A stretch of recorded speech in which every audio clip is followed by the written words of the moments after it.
Get ready for the dictation in 3, 2, 1, start.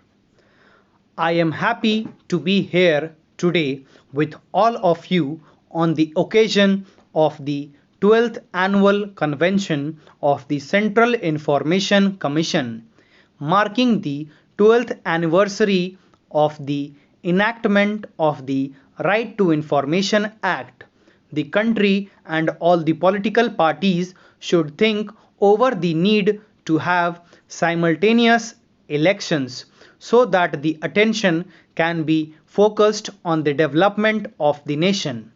Sharing of information and creation of a transparent governance structure accountable to the people of our country are key pillars of democracy. Transparency and accountability are the two key elements for the success of democracy.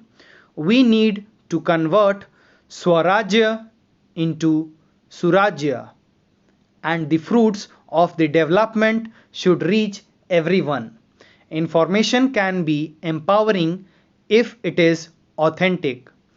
If it comes from a non-credible source, it can have negative consequence. Lack of information can lead to rumor, mongering, or disinformation campaigns. The enactment of the Right to Information Act in the year 2005, and even before that, passing of the Freedom of Information Act in the year 2002 was a watershed in the democratic march of our country. Indeed, the adoption of the citizens' right to information has enabled each citizen to be better informed and more actively participate in the governance of the country. This enhanced access to credible information makes our democracy more progressive, participatory, and meaningful. Citizens now have confirmation that the information is authentic. This can be potential ammunition to fight injustice and cleanse the polity. According to Kautilya, good governance is aimed at fulfilling the welfare of the people. In the happiness of the king's subject lies his happiness. In their welfare, his welfare.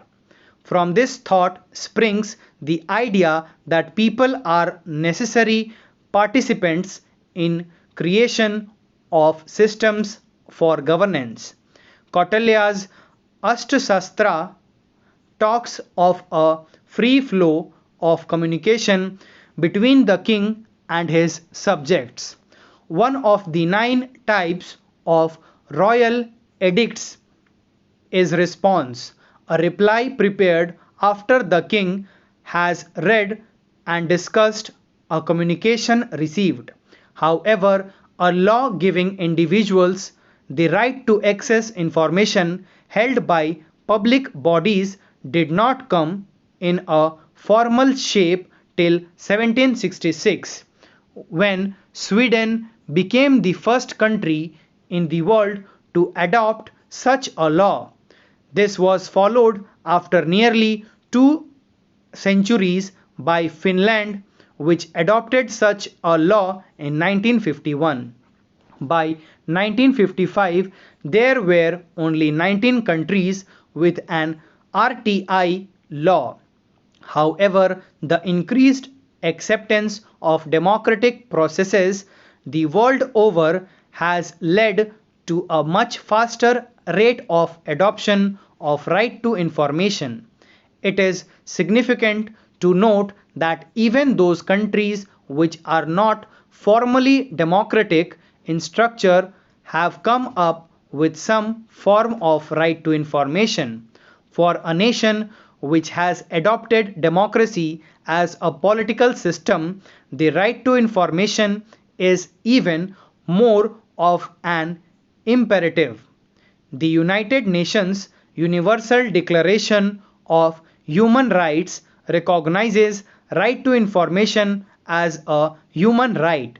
The right to information is now guaranteed as a fundamental right by the constitution of about 60 countries. The idea behind RTI is that governments hold information not for themselves but on behalf of wider public. Stop. Thank you.